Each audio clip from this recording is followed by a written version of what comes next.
Hey, thanks again for tuning in to another episode of the Conversation Podcast here at Mccurdy's Comedy Theater. This was a really fun podcast. We are in the first week of the new year, 2020, and this is no exception. I really had a lot of fun with this podcast. Our headliner this week was Basile. That's Basile. He's a fantastic performer, fantastic entertainer, hilarious comic. And we also had one of my good friends, Austin Young. I've had him on the podcast before. He's a fellow comic, and he's still in that open micer range. And I really loved talking to him. Got to sit down with him towards the middle of the podcast where we really got to open up. And we started this podcast off a little funny. We started talking about history and war and politics, and then we slowly drifted into comedy, and then towards the end we even started talking about drinking and all that good stuff. But this was a really important podcast for me. I really enjoyed it, mostly because I got to get on the inside of Les's brain a little bit, and what it's like to really work for somebody who really cares. And it made me realize how thankful I am just for being discovered by him and having him take me under his wing as one of the best comedy club owners of all time. And I can't thank him enough. I really don't know where my life would be without Les and Pam, and that really means a lot to me. And I think you guys are really going to enjoy this podcast. I had a lot of fun with it, and just a good old-fashioned talk. And please give it for my guests today, Austin Young and Basile.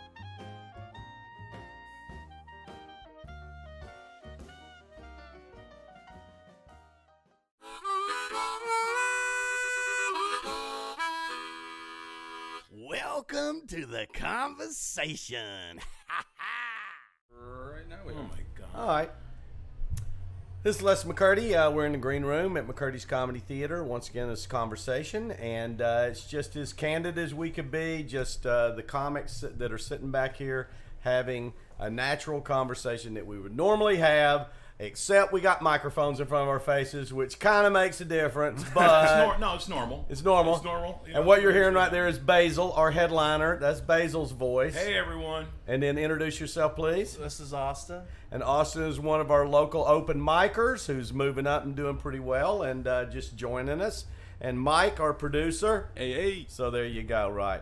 So you said the condo, you got lost coming from the... Because I'm an idiot. Because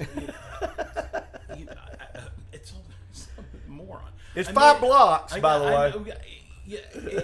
Is it that much? It is 5 blocks. I didn't even think it was that much. Well, let's see. 1 block, 2 blocks over.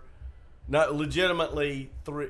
like 4 blocks. We could say 4 and give you the benefit of 4. Look, the only thing that's missing from me right now is my little helmet that I should be wearing because I'm that special to try and get around. This is the most... you get out and it's like one way, and I love when I stay by myself at the condo. Mm-hmm. No one bothers me. Right. No one bothers. And you know, no one wants to bother you. I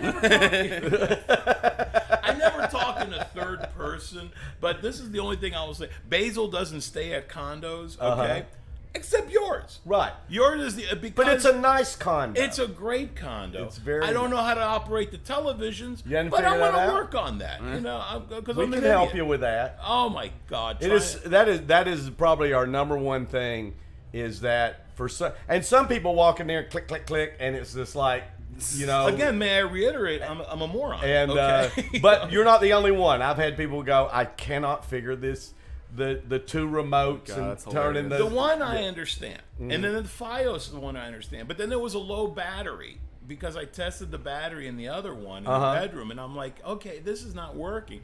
The TV is talking to me, and even the TV is calling me a moron. I'm just, You're going to be the only comic who needs an AV guy to turn on SportsCenter. What do you say? What do you say? I will call myself. We'll a send moron. somebody over. We'll send somebody over. Room service. Absolutely. Oh my Lord, Absolutely. so crazy. But you know, anyway, I got here. Hey, what a fun show we had the other night.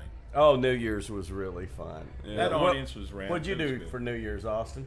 I played a lot of Call of Duty. I stayed in my apartment. I'm a very fun guy, obviously. That's about it. And this is the reason why my wife won't get me a PS4. There you go. That's all I'm saying. Yeah, you'll I turn tell it you, to me. That New Year's was one of the smoothest. I mean, just smooth. I mean, just the way we did the acts and everything, it just complemented the evening. It just seems like the pacing was perfect, Yeah.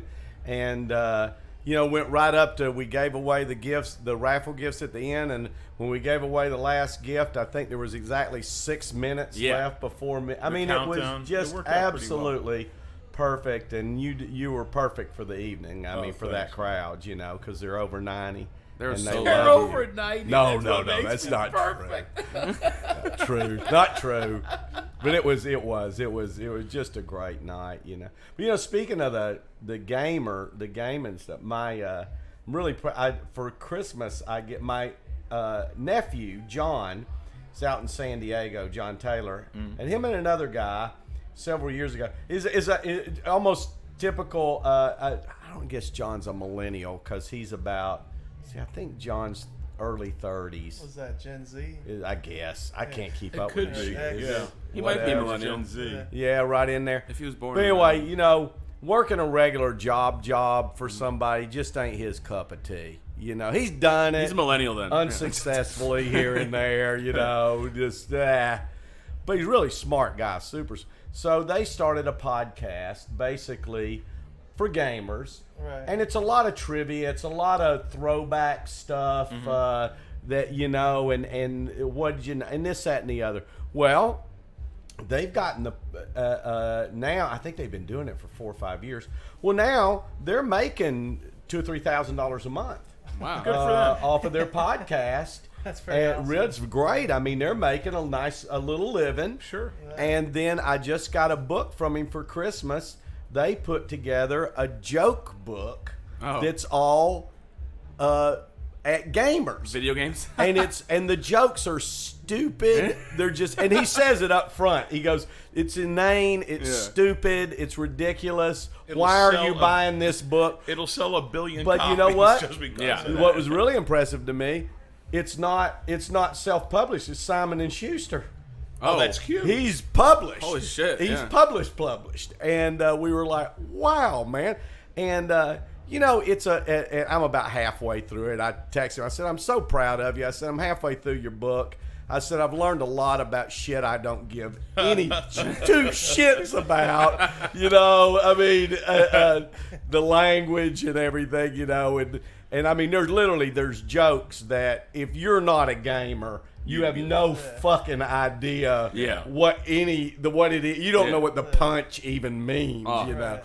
Dude. But I'm really proud of him because it's just so difficult to get completion on a project like that. I mean, you got your sitcom, and I mean, it is a proud day, even if you never sold it. I mean, just that you got it done. When you complete a project, it doesn't matter. And by the way, I got to give kudos to you, Mike. I watched your set the other night. Oh. Really, freaking loved you. Really? Yeah. And and the thing is, you are so likable on stage, even though you come across like you want to slap someone. You're so freaking likable. I loved it, and I gave you a line too. Yeah. Use it, man. I mean, and you're gonna have other comics when they see you, they're gonna throw you something. Oh, yeah. Use it. Oh, I do, yeah. So, but getting back the completion aspect. Yeah. Of any project. Yes. I wrote a film about my grandfather. And it's a drama. It's an action drama. Oh, wow. And my grandfather saved like these 19 Greek Jews off in an island called Andros in Greece. Right? Right, I've heard. And beautiful island. A lot of shipbuilders live there. Ship sailors. All these types of that for years. They since the 1800s they've been coming out from Andros, right? So my grandfather winds up.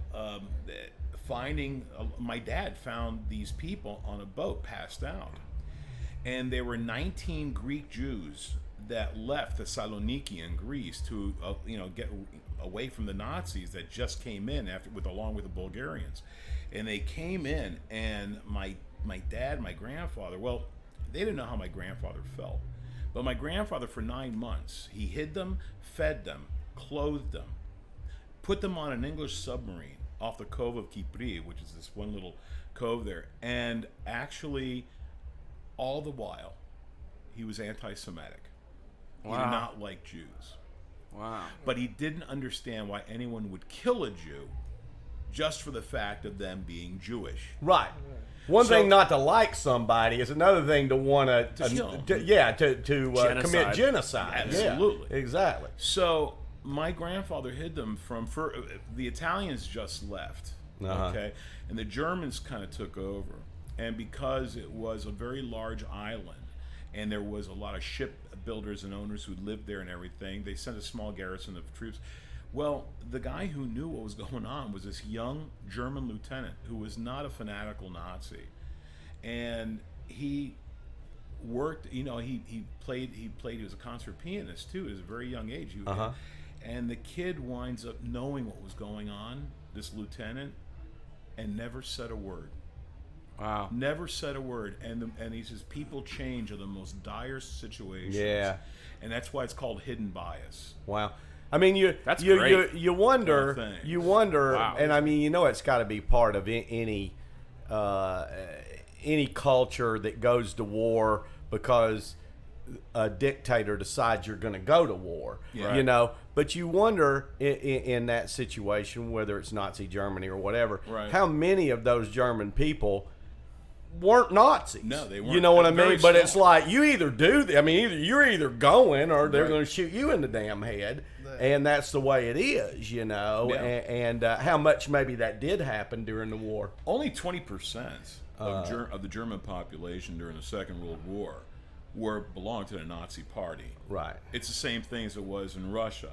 Only 15-20% were actually communists that belonged to the Communist Party. Everyone just actually followed the party line because they had no choice. And there you go.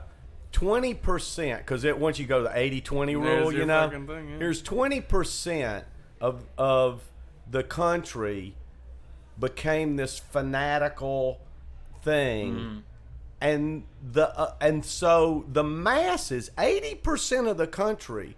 I mean, when you talk about just sheer numbers, you know what I mean? Yeah. Could not buck up against this 20%. Yeah. Because they were stone cold, merciless killers.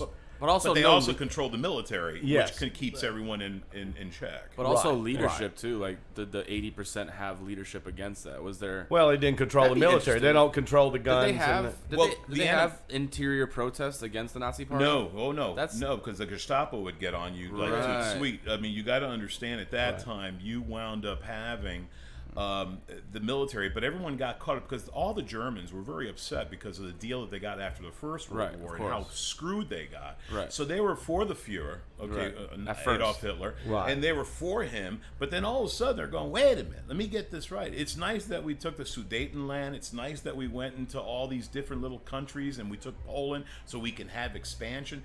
Hitler actually did a lot of good. Made the national highway system, Right. promised that he was going to do this and that and get people to have car, the Volkswagen. Well, he gave them. He gave a population of people that had been, because of what they did after World War I, had driven that population into a place to where they had nothing to lose. They had Right. nothing. They had Absolutely. nothing.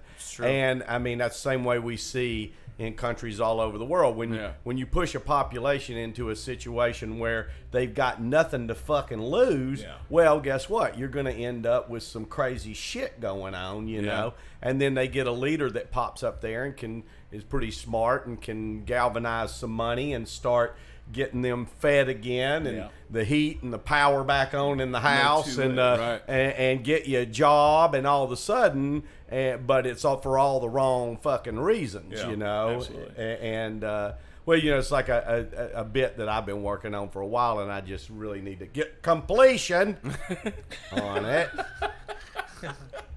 But it comes down to, we've talked about this before on our podcast, but it's the numbers are so crazy when you talk about violence in the world, and you talk about when you take the data that from 2016 that I found from some reputable websites, right. One through Oxford in England that compiles data, and you go when you talk about violent death in the world.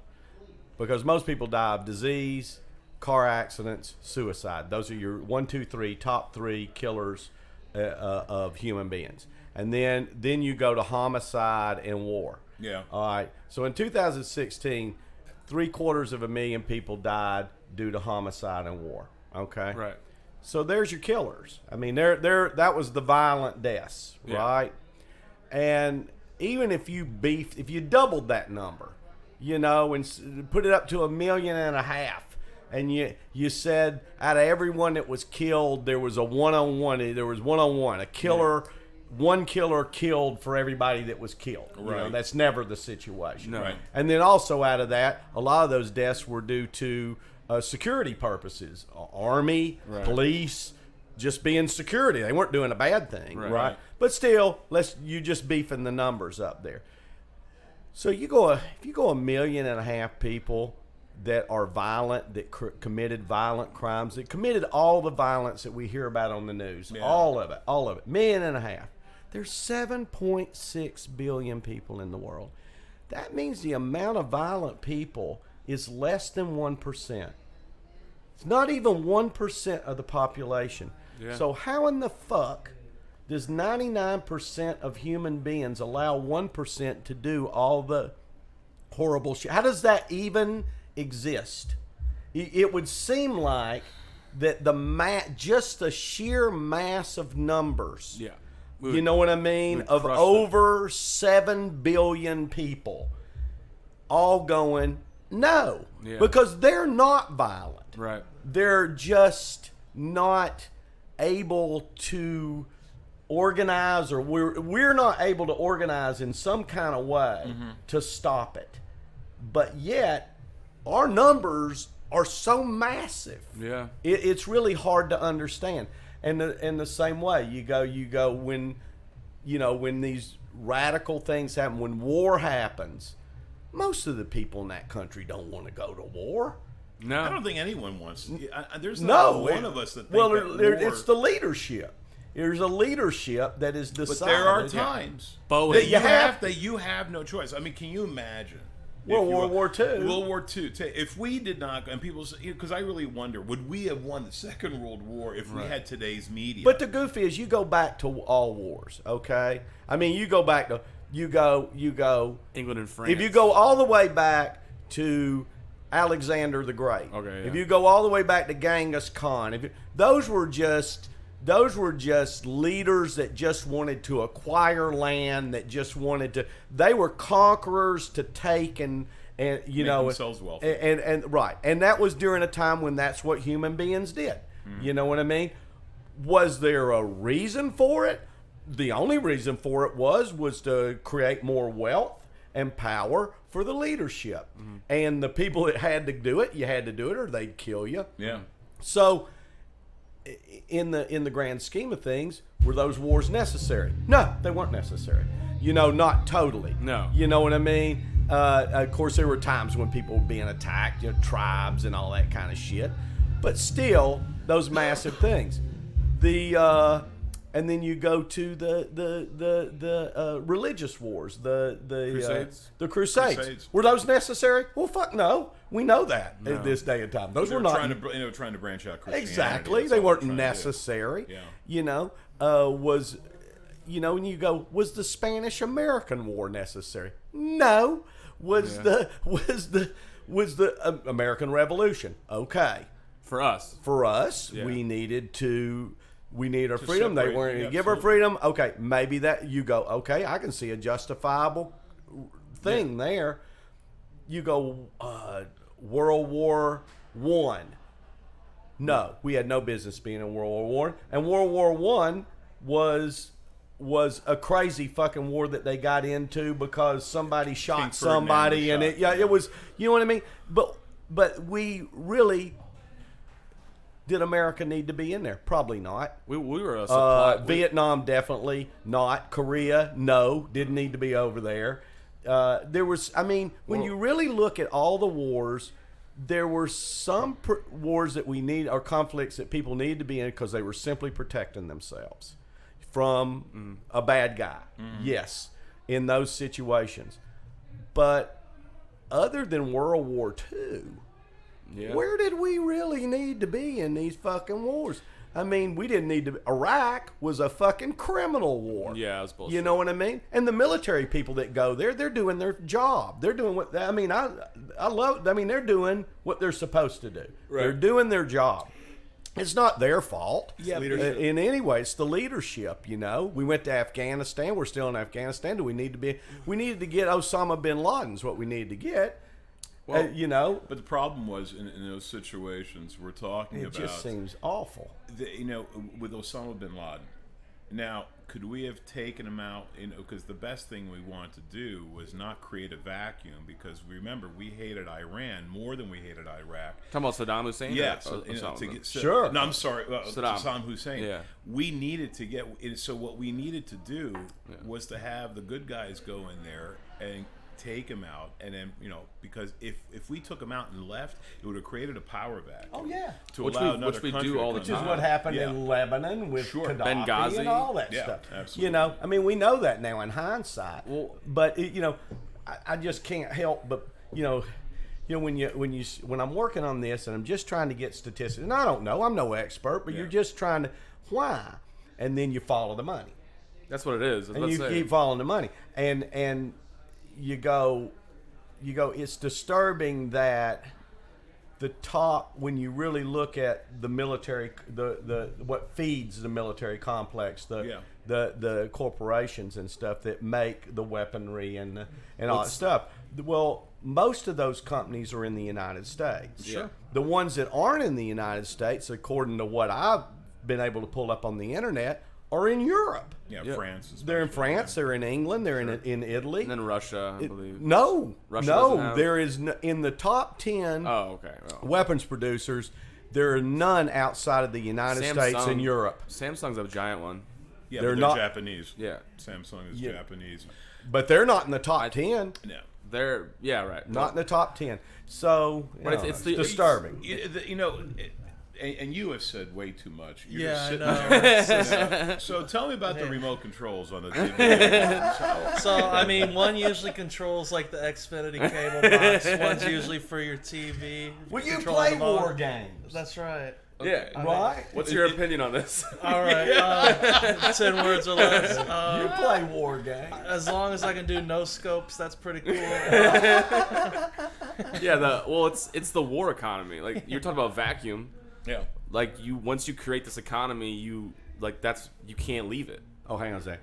Keep chatting. I'll go up. I'll do about 20, 25. You're going to do your thing. Yeah. Is Hour-ish. it a two-man show? Yes, two-man show. So hour's fine. I know you like to do even go longer than an hour. Yeah. Well, no. I'll do. Well, here's the thing just is, do- I think that we're going to do a little interview at the end, which is only going to take about 10 or 15 in front of the minutes. audience, right? Right. So what I'm going to do is after my song at the end that I sing, because I didn't do it the other night because I had to cut my time Right. a little bit. Right. What I'll do is a good night, and then you come on up. Says, Yeah, "Oh, because where I do will you have go?" already explained to the audience we're going to do that at the end Yeah, of the show. They'll that's know. fine. And so we'll just do it real quick and efficient. So I would say if you finish up, anywhere between 8:20 and 8:30, That's fine. anywhere in there, then that'll be about right. Do me a favor. This time I'm not coming from the side. I'm coming from right up the gut. So Yeah, you're yeah, point yeah. right to the back of the room. You got it. and you'll see me there. Okay, cool. All right, brother. Have a good set. So anyway, this whole political vacuum that we're discussing. Yeah. No, the funny thing is, I get into. I'm a political guy. I always have been. Right. So my degree is in political science, foreign affairs, and wow. yeah, a lot of people are like, how the hell did you wind up becoming a comedian? I was in law school. All right. Oh, okay. Yeah, I was in law school. So I'm like, okay, to me, this was fun. I could talk, have an intellectual conversation with anyone, going up. But for me, I just love being able to talk. The one thing that's really sad is that the younger generation, you cats, really did not learn and got ripped off in school because history has a stupid way of kind of repeating itself. Of course, yeah. And if you guys don't know it and you don't learn it, you're going to sit there and go, how did this happen? Oh, we didn't see this coming. Well, 75 years ago it happened. Yeah. And it was like, yeah, but that was 75 years ago. War is a different situation. But, like the one thing that we always got to be careful of. I mean, President Eisenhower is always beware of the American military institution, because they will take over, because their job is to build weapons and to sell weapons. Yep. Right? So I'm just like, holy crap. I mean, the guy was right on, and he was a general. He was the head of the Allied forces who said this. It's one of the pitfalls of capitalism in my mind, because, look, I'll give you an example. It's kind of like, it's a little parallel, but since they started talking about automation in driving in cars and stuff like that, now they're worried if that does come to fruition, they'll run out of organs. Because not enough car accidents, not enough organs to be donated. So it's this weird balance. So, like, if there's no war, then these companies go bankrupt, which causes instability in the marketplace. So therefore, what's Boeing going to make if there's no war? Therefore, we need conflict. We need something. So you create this fucked up, vicious cycle almost. You know, to me, I've always felt that sometimes people who thought that way was like kind of a negative way to think about. But at the same time, you really have to look at the numbers, and the numbers kind of prove it, that maybe this is the way it's going, and maybe we need conflict. My thing is, if I could peacefully, like, listen, if God forbid we wind up getting involved with someone like a North Korea. Right. Well, then, you know, China's going to have to get involved, because, you know, North Korea is China's little bitch, so we got to deal with that, you know, and what happens. So you try to find that fine little thing to try and find that peaceful solution, because if North Korea goes, well, you know, they're going to go ahead and piss on South Korea before they even have a chance, you know, to do anything. And, you know, it's going to, like, before I die, I'm going to fucking take you cocksuckers with me too. Yeah, like, North Korea is like China's shit-talking cousin. Yeah. Like, that just gets China into trouble. Like, no, it's a great analogy, sure. Yeah, it's like I don't know, they're always crazy. Like, they just have, like, the most wildest ideas, I think. And South Korea is so far removed from that. Well, because it's an open, free society and stuff. It's right next door, though. It's such a weird concept. But, look, you could say the same when it came to Russia. Right.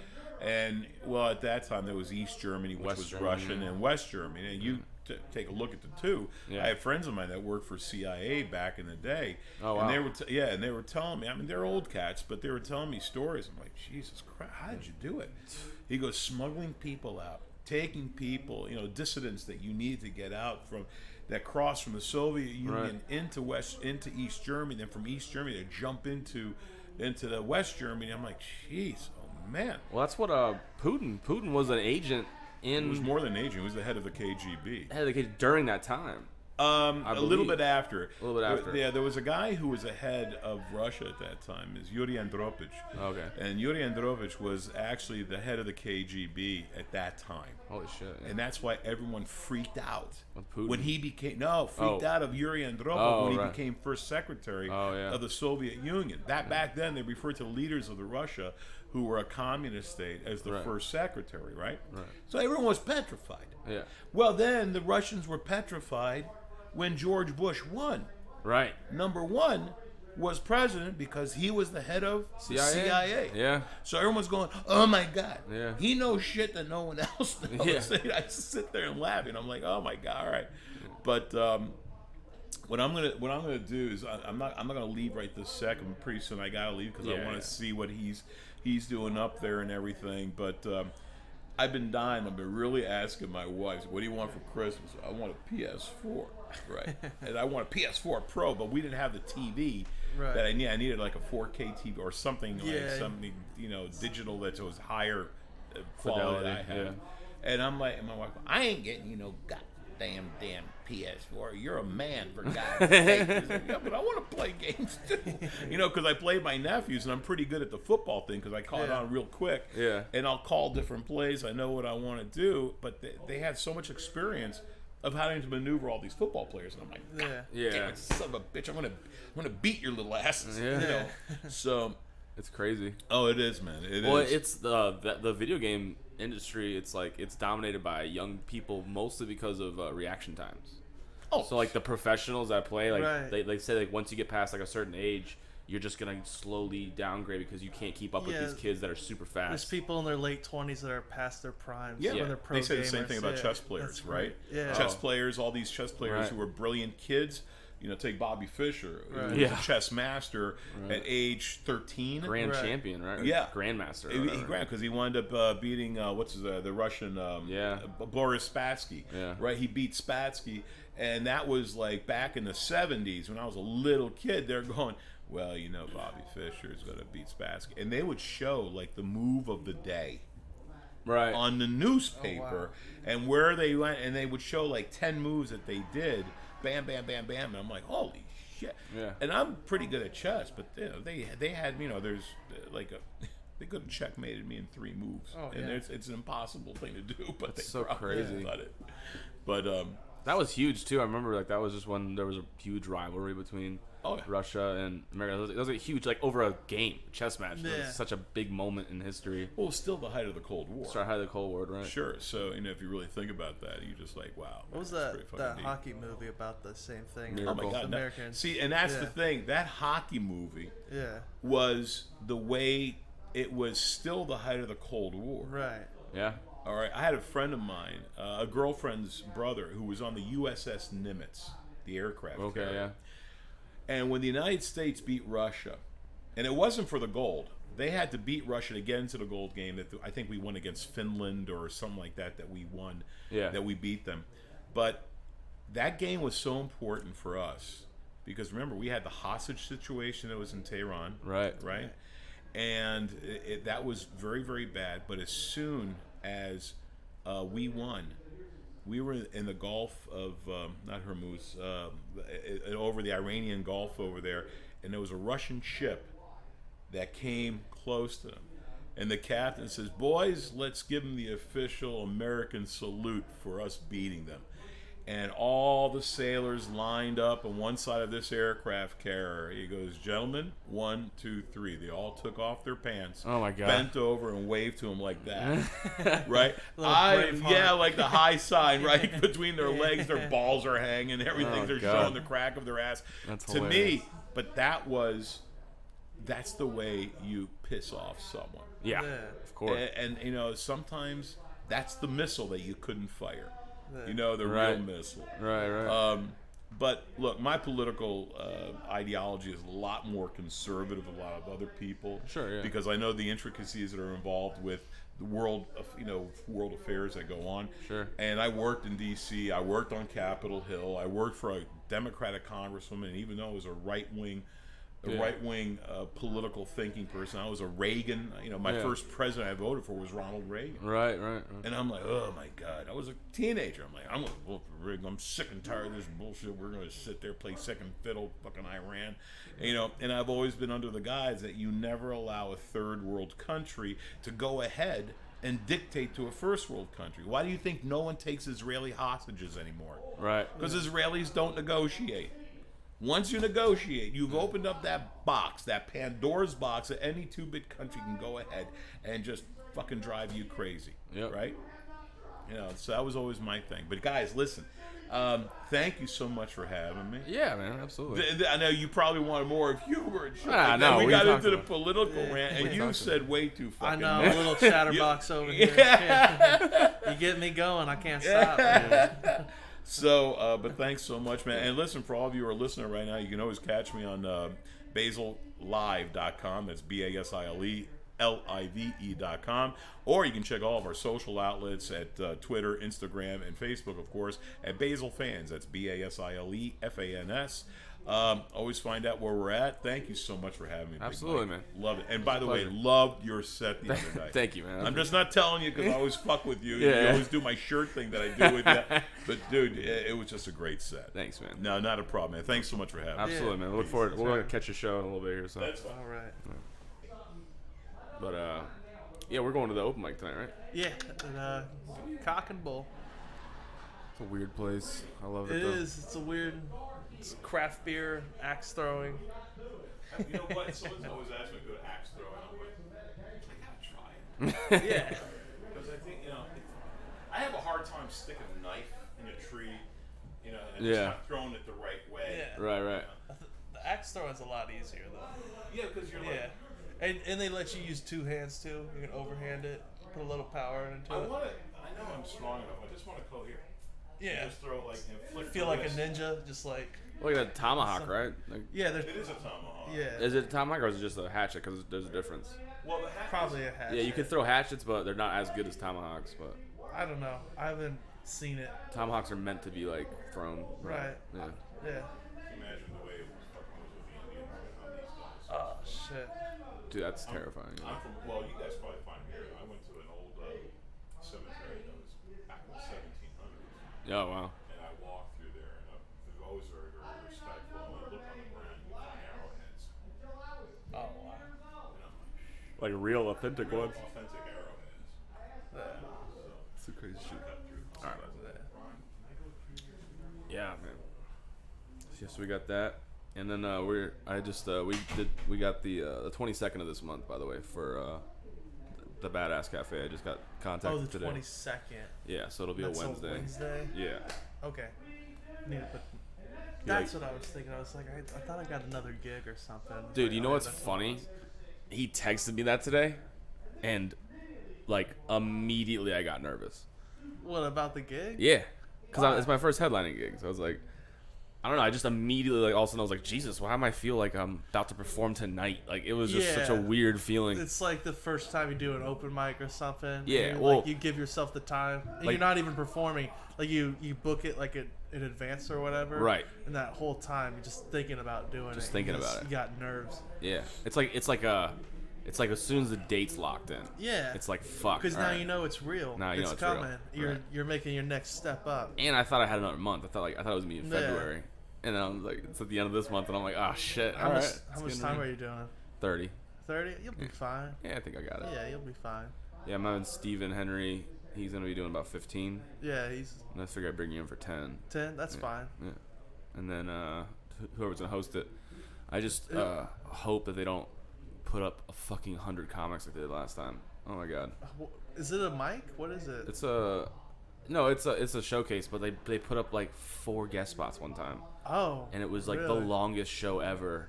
Yeah. It was brutal, but Cause like, and how much time does guest they were spots doing get? like 7 to 10 minutes, so it was like, it was absurd, dude. It was, Yeah. and then he That's even close to an hour just in guest spots. dude he had all of the spots filled, and then he still was asking other comics if they wanted to go up, and I'm like, dude, Who's hosting it? Are we still recording on this? Yeah, yeah, or- we're still oh, okay, never mind. I don't want to. Yeah, but it was just like, I was like, wow, like it wasn't his fault. No, he was he's being just nice. being a nice guy. But you can't, like, there's a point where the audience cannot be sitting there for that long. Like, there's no way. Like, Yeah, Oh. I mean, we're amateurs. Nobody wants to right? It's sit not. through amateur comedy. Nobody wants to sit through professionals that long. It's a free show too. Yeah. Like, there's no investment into it. Like, Yeah, nobody's exactly. invested, and it's hard to get them to stay there in the first place. So why are we gonna put up all these people that are super amateurs that are not ones to keep people in their seats? Right. And then you're gonna have me go up and do 25 minutes after everybody's been doing a lot extended sets,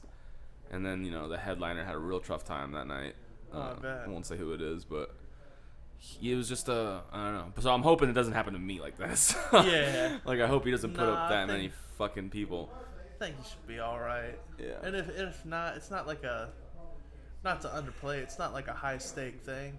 Yeah. You gotta judge yourself and how you do it. Yeah, it's my first headlining. Yeah, exactly. And I think you'll do all right. I was asking a couple guys for advice on it, and they were just like, just do the jokes that you want to do, and like have fun with it. Like, don't. It's Yeah. not a make or break moment for you. Exactly. You got So, 30 minutes just to have fun. Yeah, I'm gonna work on my set. Like, that's the idea. Right.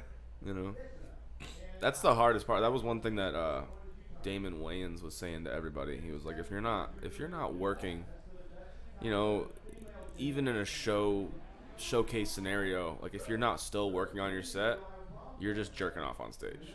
Yeah. Like, you're just fucking off. You're not. Yeah. Like, everything, even when you're headlining, you should be working on your set. You should be Yeah. working Try on some new tags. something. Yeah. Just make always be progressing, like, with Yeah. it. Don't just settle for it. Like, Right. Yeah. And that's what I've learned. Like, dude, I'm not gonna lie to you. I just now recently started switching hands with the microphone, Oh, really? and I'm like, this is so. Like, I remember thinking, like, why do I think that that's like a big move I need to learn? Or like, you know, like it just makes you look more comfortable. It does feel very weird though. It so weird. So weird. It was so weird. The first time I did it, I was like, I feel like I was gonna drop the microphone, and the whole thing was just gonna be a shit show. I tried it the last couple of times I did it. Just I don't know. Just like my arm would get tired or whatever. I was like, I'll try my left hand. I was like, whoa, what is this? It feels weird. It's foreign. It's foreign. Yeah. It's like this doesn't even feel like it's my arm. Yeah. Right now. Like what is? It's like a ghost arm. Yeah, that's what it's like. It's like some phantom pain type deal. Yeah. Phantom pain. Yeah. Yeah, I was surprised how different it was, but like that's just one of those things. Like I remember just holding the microphone in the first place was weird. I remember I didn't know how to hold it right. My hand was shaking so bad when I first ever set that I was just like in the mic was like so far away from my face and shit. Right. It's just small things that you learn. And my favorite, I remember we did that spot last night on New Year's, which was fun. It was fun. It was fun, but it was like... For those of you guys, let me lay out the scenario for you. We're hanging out at this kava bar. They have a stage. They're doing open mic, but it's all music acts. And we're hanging out with all these people outside. And they subtly talk us into doing stand-up when there's nobody else in the building. So we're hanging out with the people we're supposed to be entertaining for 5 to 10 minutes, however long our sets were going to be. But it was such a... Like, we all walked in together... And then I went up and started doing my thing, and it's like we were just outside talking. I know. You guys just could have been quiet for like 5 minutes, exactly. And we could have all been sitting still. Yeah, we could have done the show like outside already. Yeah. Like, and it was just weird. And that's why I actually introduced you. I didn't I wanted to give you at least a fair setup because the guy who introduced me was like, "Ladies and gentlemen, give it up for Mike Stevens." Yeah. And I was like, I had to like give you a proper introduction at least. Just like a music open mic intro. Like, yeah. Like you're about to do some smooth jazz. Some smooth jazz. Yeah. I'm about to kill myself to some poetry I wrote. Like, yeah. So Kenny G's about to come on. That's what it sounded like. But I was amazed how quickly non-comics were ready to try and give us advice.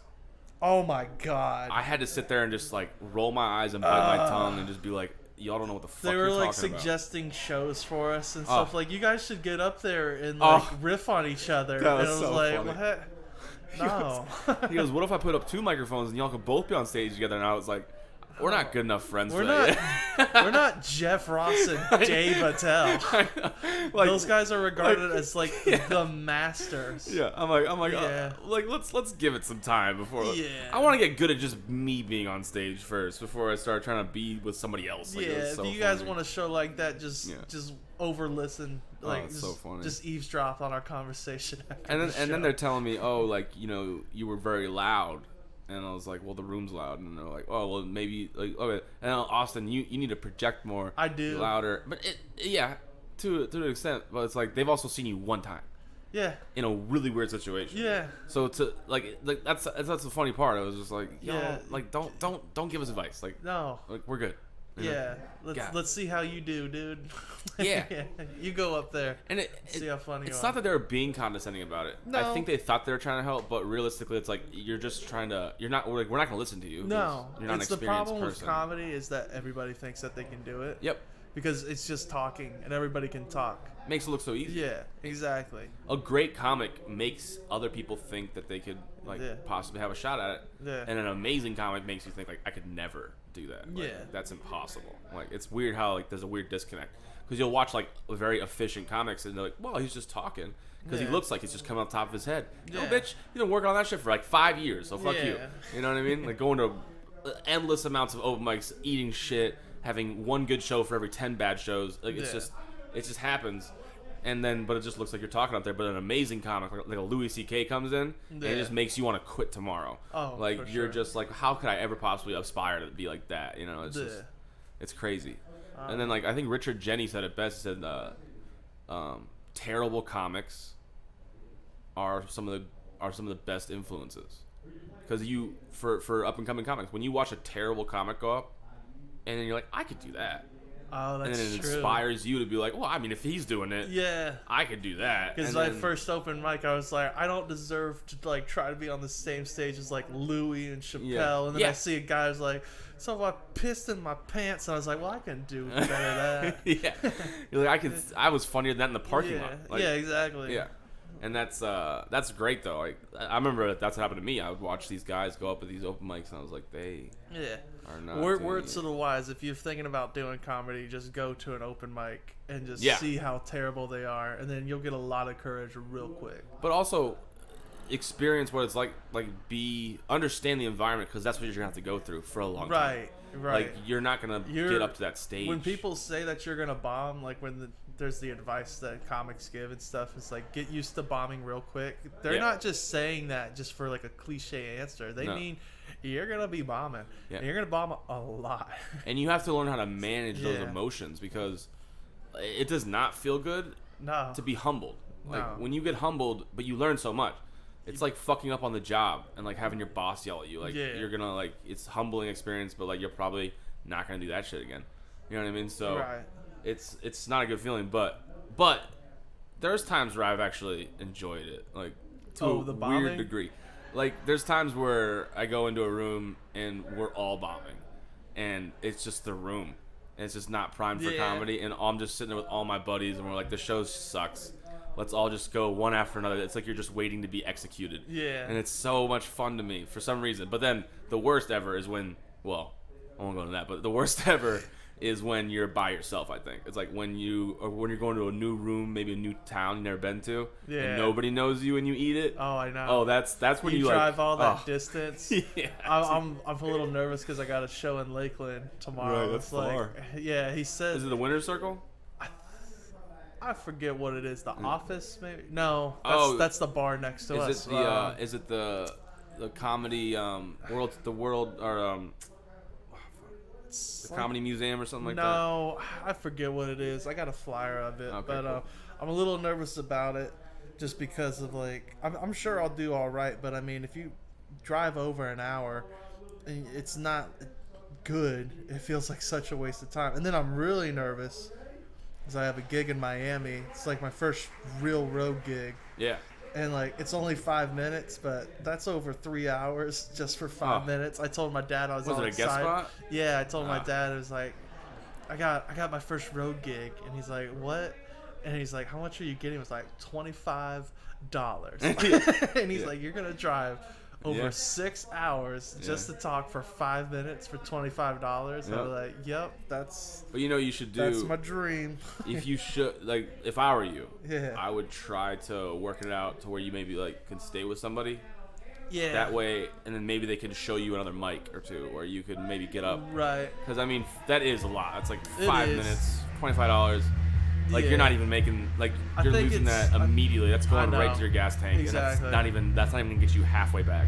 No, and it's like I'll be out of pocket for that for sure. Yeah, but I mean, I think it's worth it just for the experience. Oh, the experience, and then get my name out there and everything. Yeah, I'm really excited for it. But the Lakeland show is Union Hall. I don't know if you've been up there yet. Oh no. No, it's a very nice room. It's a bar, very low ceilings. Looks like it's great for live shows. Right. I'm excited for that. Are y'all still taping? Yeah. Oh, good. Yeah.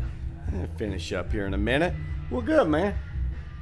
I've seen your set a few times. I just hadn't seen it in a while. Oh, okay. So I got to get out and check it out again. Yeah. But Mike said it's coming along pretty good. It's improving a bit. Good. Yeah, slowly but surely. Yeah. So how long have you been doing it now? Since March of last year, so almost a year. Oh, okay. You're still that young. new. I'm very young, very green. Gotcha. No, that's cool. That's cool, man. Yeah. It's just, nobody until you start doing it realizes how long it takes to develop material that'll work. Oh, I know. All the time. It's so much more humbling because, like, if you're a true fan of comedy, you appreciate it so much more. Once you start it was like, man, they had to do this for like the Chris Rock, like his most famous bit is the I don't hate black people, I hate the N-word, but he bombed with that for over a year. Yes. And that's his most famous bit. And then you think about bombing just once. Right. And it's like, I have to do this for a year, go up like 5 days a week and just have this feeling. Being dedicated to the fact that, I know that was something that comic Paula Poundstone told me years ago when I first started working. She's a brilliant writer. Right. And tons of material. And she said, if you think it's funny, it is. Right. And if you're if you're putting it up there and it's not getting laughs yet, it's not that it's not funny. You just haven't developed it correctly to make that laugh happen. So she's like, you can put stuff by the side sometimes, but she goes, don't abandon something that you really think is funny. It can get there. Yeah. But it's like one of the things that I've seen over the years with people and I back up and say, I love the fact that we've been teaching comedy here for 32, 33 years in this town. And we figured we're probably somewhere around 6,000 or 7,000 people have gone. So that's 6,000 or 7,000 people, for the most part, that live in this community that aren't just fans, but they understand comedy in a much more sophisticated way. And because they understand it from the stage forward, their friends do too, because they've told them about it. So it gives us an audience here in town that's really savvy. For real. This is one of the... I'm always impressed of how good of an audience is here. Every show that I've ever been to, I'm truly amazed. And then how such a good community, and this is so well known in the community. Mccurdy's, I see flyers for Mccurdy's everywhere. Any restaurant or store, golf course, anywhere you go, you'll it's see also flyers huge for it. amongst the industry too. Every comic I know, this is the hardest room to get into, I think. And it's because it's like the Harvard law, right? You only get so much prestige by how many people you turn away. Well, I mean, it's a great room. We've been here for a long time, and we've developed a great room with great audiences. It's fun. The comics are treated as well as we can, and we're not the only ones. I mean, there's several clubs, but I think we're one of the best. Yeah. But there's definitely. But I tell you, when you talk to touring headliners, they're not going to sit there and rattle off a ton of clubs where they get treated, where all the elements, every aspect of you going there is good. Right. Exactly. From the accommodations to how you're treated, to the facility itself, to the employees that they're dealing with, to the audience that comes in. I mean, it's and the thing is, any city, any good comedy club can make that happen in any city. But there's a formula to it, and it takes a while, to build it up. But I was going to say that the thing that I will see with comics when they're first getting started, is that they'll, they develop a few minutes that works enough that they're getting on stage and getting laughs. So they're getting enough candy that they're excited about it. You know what I mean? They're bit by the bug, and that feeling, is just incredible. And then they start working on it. And a year in, they've got 5 minutes or maybe 7 that they can depend on. And then 2 years in, they got 10 or 12. God, if they've really going good, maybe 15. For the most part. Every once in a while, you'll get that almost that prodigy that jumps out faster. But for the most part, that's kind of common. But then they're 2 years in, and they're going, I'm 2 years into this sport, and I got 12 minutes. Yeah. And they start to realize how long this is going to take to get to a level where they've got enough material to actually go and work professionally, make no money even at that level, but even to get in as a professional, and then the amount of time it's going to take to actually get to headliner and get work.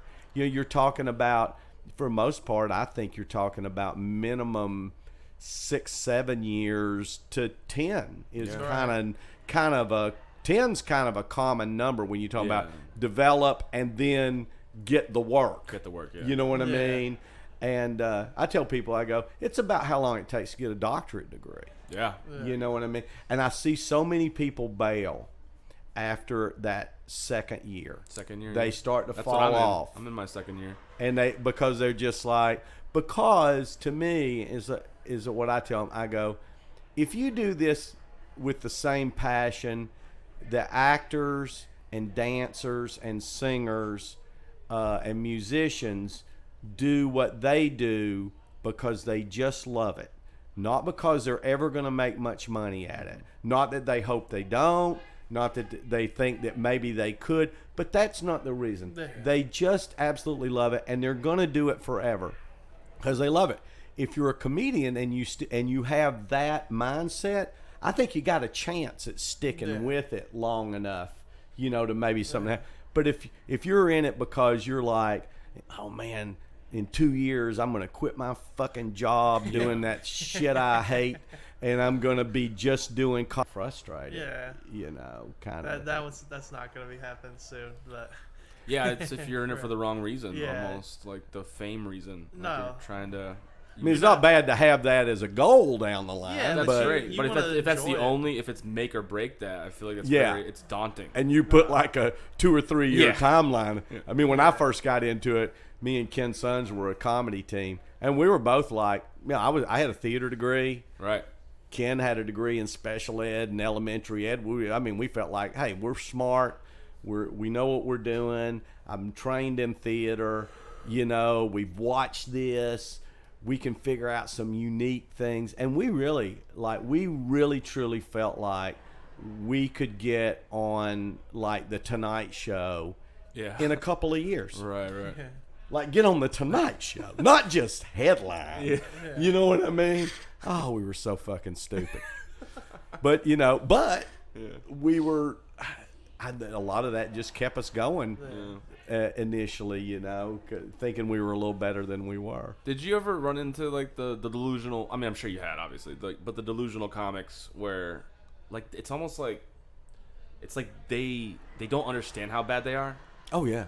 Like, of course. If you've seen the Joker recently, it's a form. I haven't seen that. Oh, yet. that's So he wants to be a comedian. Uh-huh. That's his whole dream. And then he goes to an open mic night, and then he thinks he crushes, and then somebody was filming in the audience, and then they play it on a late night show, and then it's just him bombing and doing terribly, and then they just make fun of him the whole time. But he thought he did amazing the whole time.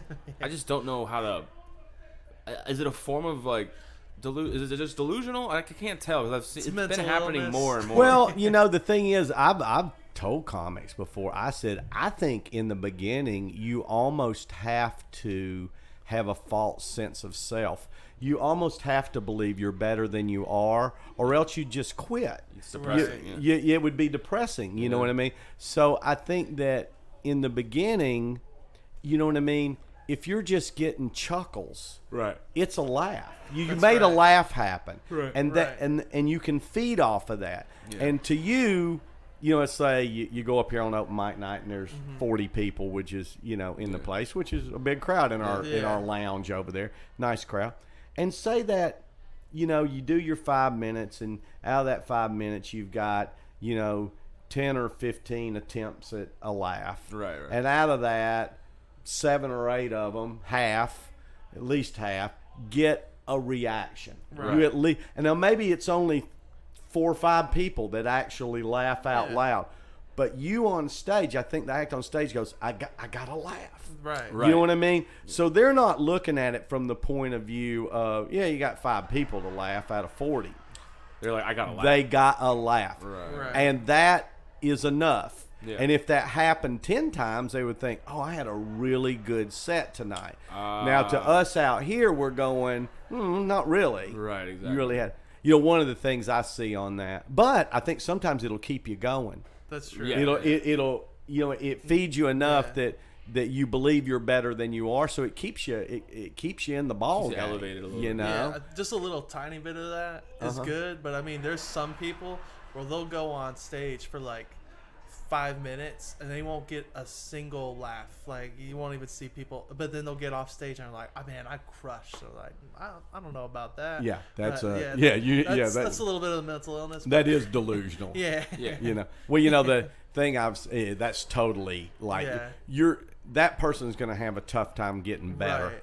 Yes, because they're not even understanding. No. It's like nailed it. They're not understanding that they have a lot of work to do. Sure, yes, exactly. and willing to do the work to get better. What I see lots of times is a person act gets to feature act, middle act, and they're good. They're a good middle act. Right. And then they come to me and go, I'm ready to headline. Mm-hmm. And because in their mind, they're middling doing 20 to 30 minutes. Right. And they go, I have headlined one-nighters, B rooms, things like that. So I know I've got the time. You know what I mean? So I want to headline your room. What they don't understand is the power of the laughs they get compared to the power of the laughs that a true headliner gets is they can't hear that. No. And what I've done several times when somebody's been really adamant with me was that I'll tell you what I'm going to do, because it's a great, you're going to work here this week. We're going to tape all your sets. And I'm also going to tape the first 10 minutes of the headliner. Okay? And I'm going to put it together. I'm going to put your closer where you just kill. And I'm now going to put the first 10 minutes of the headliner in there. I want you to hear the difference of the volume of the laughter. Huge. It is, and they don't hear that. Whereas we do. We stand in the back, and you go most of the time.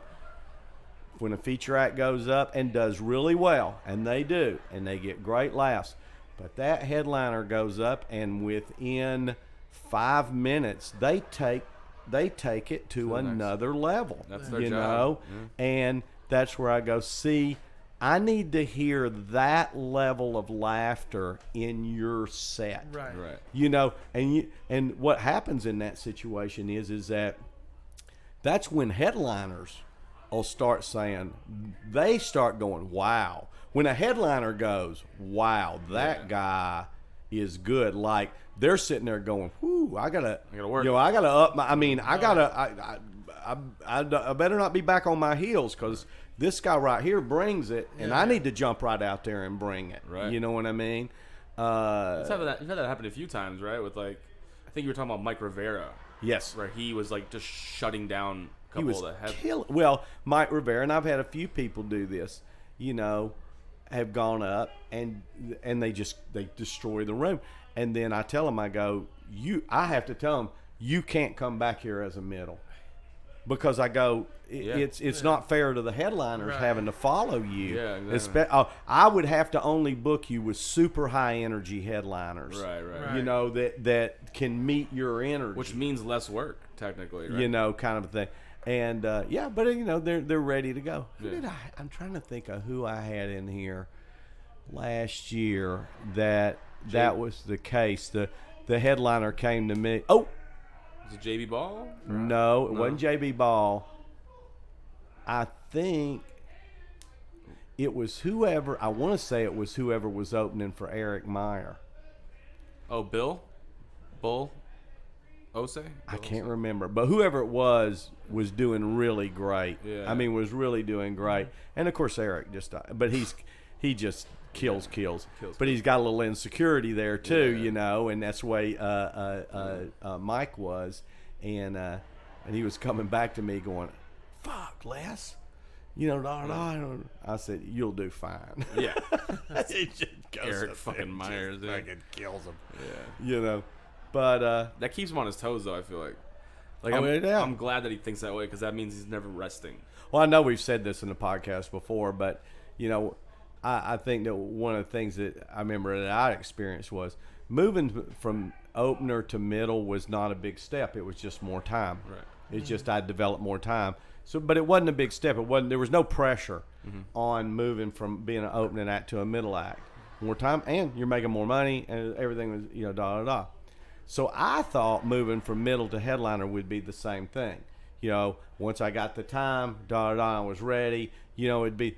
But man, when it didn't hit me till that first year that I started headlining, and there were some gigs all of a sudden where either everybody sucked in front of you. Like, you walked up, you're sitting in the back of the room, opening act is struggling. Middle act gets up there, struggling. And I'm sitting there going, I can't struggle. Right, yeah.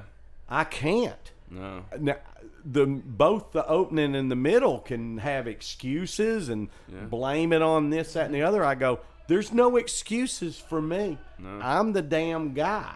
Yeah. And so Or you're sitting in the back and the two acts in front of you slaughter, kill, and then you're going, I have to be better than that, not the same. Not the same. I have to step up above it.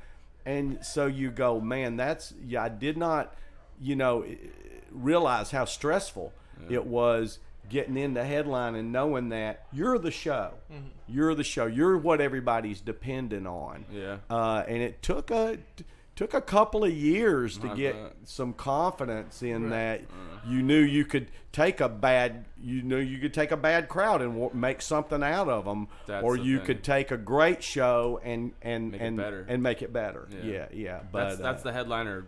Like, that's what makes a headliner. I feel like. Yes, absolutely. That's the bread and butter right there. Absolutely. It's like in music too. I assume. Yes. Somewhat similar. Like if you're the closing act, you can't fuck up. Like. Oh yeah. Like they'll riot. Music venues are even scarier. Oh, right. Yeah. Do you remember what happened in Ontario? I think it was was it not AC/DC? It was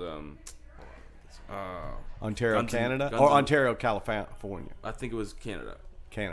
And like Guns N' Roses or something. Like the lead vocalist, his vocals Axl. weren't right. Oh. And forget the other band that was opening for him, but they did the whole show and then they canceled. They were like, well, sorry, Axl Rose can't sing or something like that. And they fucking lost their minds. They burned down the place. Like they just rioted, literally. Like, right. That's terrifying. Like, huh? No, it was back when they were prime, I think. But that happened. But that's Canada too. Like, that happened in Chattanooga back. Now, of course, this was kind of teamed up with the civil rights movements in the late '60s. There was already unrest and things like that.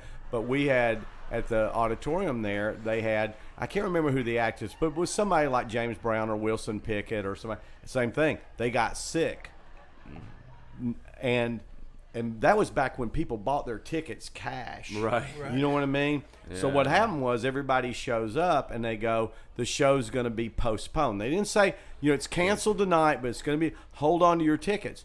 Well, a lot of these people are low-income people, and so they're sitting there going, it's Saturday night. Yeah. I'm sitting here with a ticket worth $25. Back then, that's what it used to be. But still, I'm sitting here with a ticket worth $25. I want my $25. Yeah. You know what I mean? Mm-hmm. I mean, I Saturday night, I was expecting to do this. Now I got to do something else. I want my $25. And they're like, we can't refund. We don't have the money here. We can't refund all the tickets. And they fucking rioted and burnt shit and just went crazy, It's terrifying. But it's like you say in music, you go, it happens every once in a while, but it's rare that you go and the opening act, which half the fucking crowd don't even listen to, blows the headliner. Like the headliner can't follow. Right.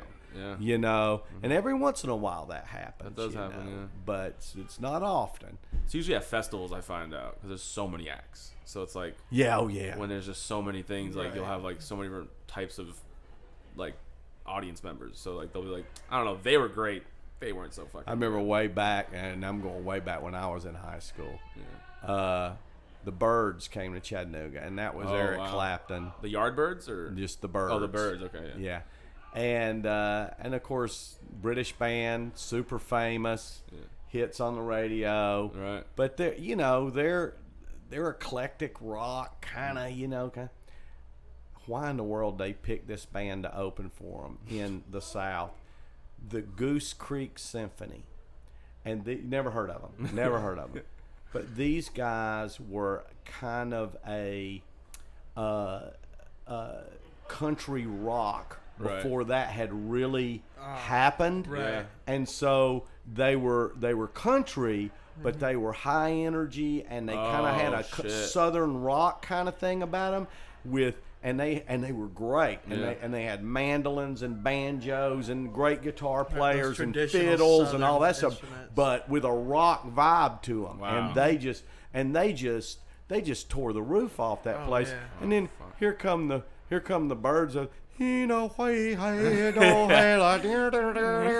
people are like, and half the crowd fucking left. Damn. And these guys, crazy. I mean, they were all They were awesome. That's And Eric famous. Clapton. It was just a bad fucking pairing, you know, Well, in that market. That's know? another thing about like learning how to build a show, like Yes. in comedy and in music. Yes, like, putting the right people in front of Sometimes something you- that complements. Right.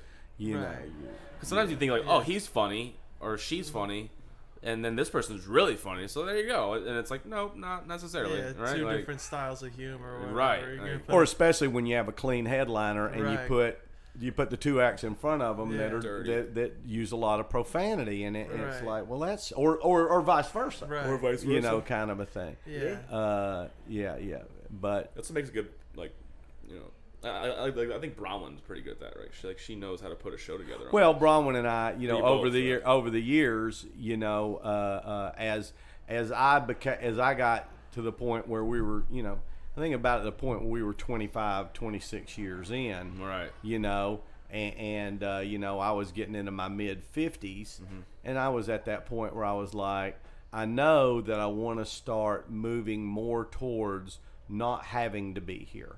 Right. Okay. You know what I mean? Not having to be here. Sure. Pam didn't want to have to be here. You'd been doing this for a long fucking time. Yeah. And of course, Bronwyn and Marcella are totally capable. They're wonderful, Very and then the whole support staff we have underneath them are all awesome. The whole team here is great, and there's a reason for that. That's the kind of people we hire. That's our Right. expectation, and people like working here, you know. But with Bronwyn, it was really nice to start to go, you know, me and her can sit down and we go, okay, we're ready to start booking, and I'll go pull up everybody that we like that hasn't been here Right. in over a year. So there's Okay. that group. There's those names. Sure. And then I go, okay, who have we been talking about booking that's been trying to get in here Right. that we haven't given a week to yet? Yeah. And then we put those names down. Yeah. And then we kind of, and then we go through the names and we both agree on yes. You know, and it might be, oh, those are good for season. These are more for the summertime. Sure, yeah. Those for the off season. Yeah. You know, and that sort of thing. And then we always know that there's going to be at least 12 to anywhere from 12 to maybe 20 celebrities. Celebrities, right? They're coming in on the weekends, you know. And then, so I handle the celebrities still because they're under big contracts that I just have to go. But more and more, and then Bronwyn books them. Yeah, exactly. She puts the dates down, and she Right. books all the middles. Yeah. You know, and which is wonderful. Yeah, she you is. know, because you know, I mean, I would love to get to the point at some point in time where she probably books everything. Right. You know, I mean, we talk about it, but Yeah. you know, he just handles the whole deal. Yeah, you she's know, great. oh, they And she started as like a bartender here, right, or something like that. no, Okay. Bronwyn, Marcella did. Marcella that's started as a waitress. That's what I thought. Yeah. Marcella's done everything here.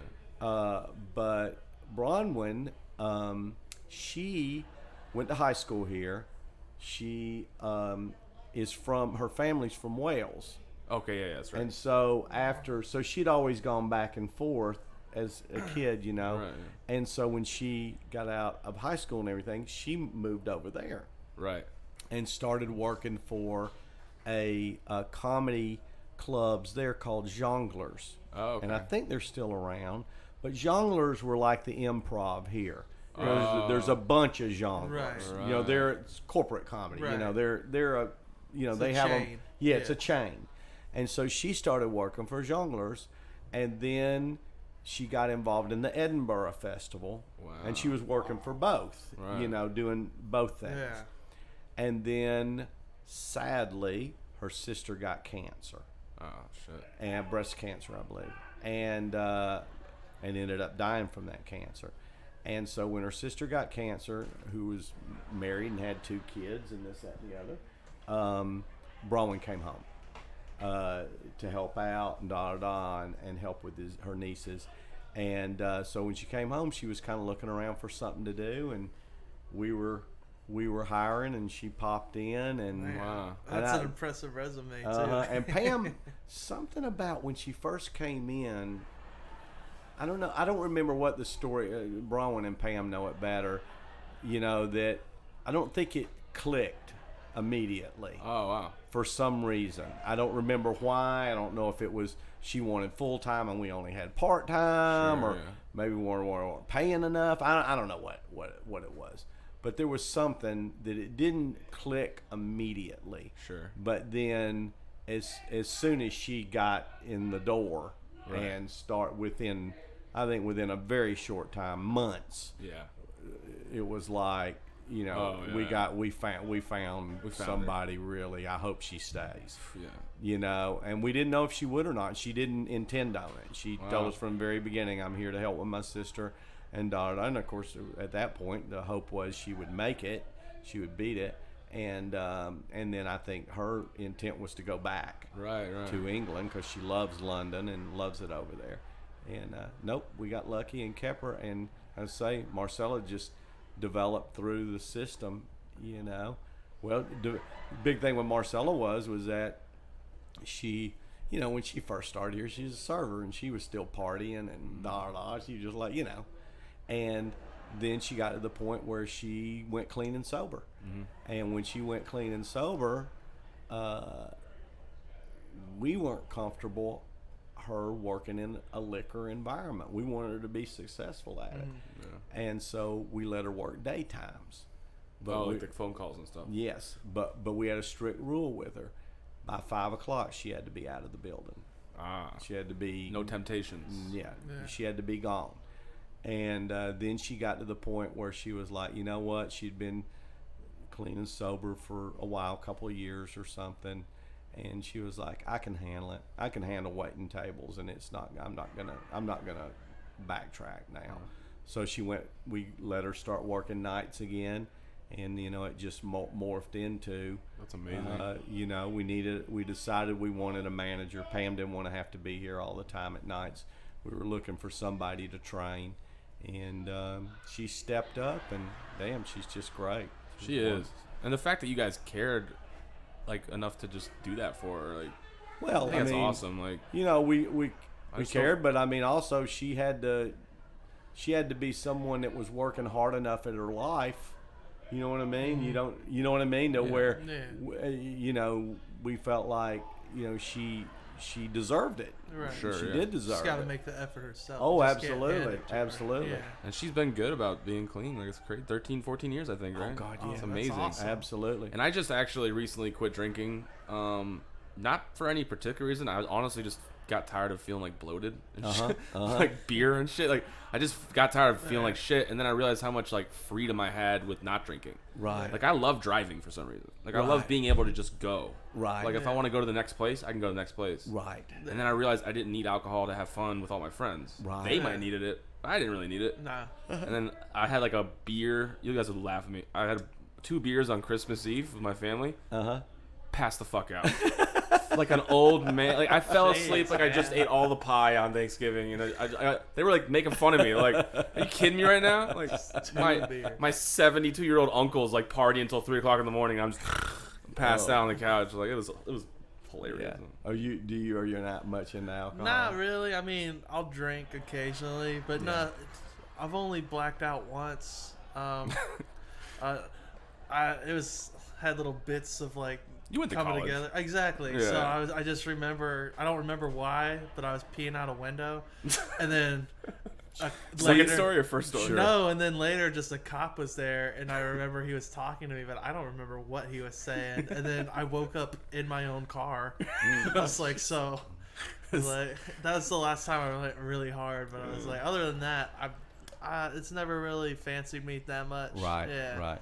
Nothing really does. I'm so boring. I don't like nothing really much. I'm so boring. I like to partake in weed. I've always liked weed. I don't know what it is. It's for the creative soul. It doesn't make you feel bad. No. Like alcohol. It's such a depressant. Alcohol. It's It can't I've been around alcohol for so many years and was a bartender, and I did my share of drinking, hard drinking. Yeah. But there really, I would say probably by the time Taylor was born, you talked about that before. which I was late 30s by then. Just and by then the only time I'm a beer drinker, and I'll drink wine, and I like nice wine, but I tell you, that's what gets me drunk. Wine. It's fucking wine. Really? God Almighty, because the thing it is, if I like a good bourbon or a good whiskey, but I drink it straight. I drink it neat. Yeah. So rarely will I have more than a glass. Right. You know what I mean? Like a Sure. a 2 ounces sip on it. 2 would be like max, and a few beers. But that's rare. So it's not like with whiskey I'm going to sit down and drink 6 or 7. Yeah. But with wine, Yeah. you can sit down and all of a sudden, they're pouring this nice red or white wine, and it's really wonderful, and you're just kind of drinking it, and it's going down so easy. It does. And all of a sudden you've drank 5 or 6 glasses, a bottle or more, and it's like, woo, man. And There's something different about a wine drunk too. It's like a slightly different. it is, especially red wine. Yes. Oh my God. Yeah, it's a head buzz. Like It is a head buzz. And Yeah. I remember first time Pam and I got invited to a dinner, a dinner at a really nice restaurant here in town, and the owners of the restaurant invited us to this dinner. We'd had the comedy club long enough that we were kind of, getting, respected. Right, exactly. So a place that we really, I won't say couldn't afford, but shouldn't afford. Yeah. And so we went there, and everybody was super nice, but there was probably 10 people, 10 or 12, and it's the owner of the restaurant who's a real wine connoisseur. And so this is one of those where it's 5-course meal, and every course has a wine, and they're explaining the wine. It's a wine dinner. Super right? fancy. Exactly. So the owner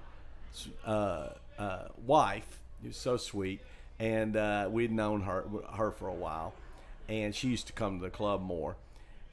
Before we ever got started, she was like, guys, pace yourself. She goes, because here's the deal tonight. Your wine glass is never gonna be empty. Oh Jesus! Like it will never get too empty. Yeah, that good service. It will be like you'll get it down to about a third, and all of a sudden it'll be right back up, and you won't realize how much you've drank until you call the woman next to you a whore.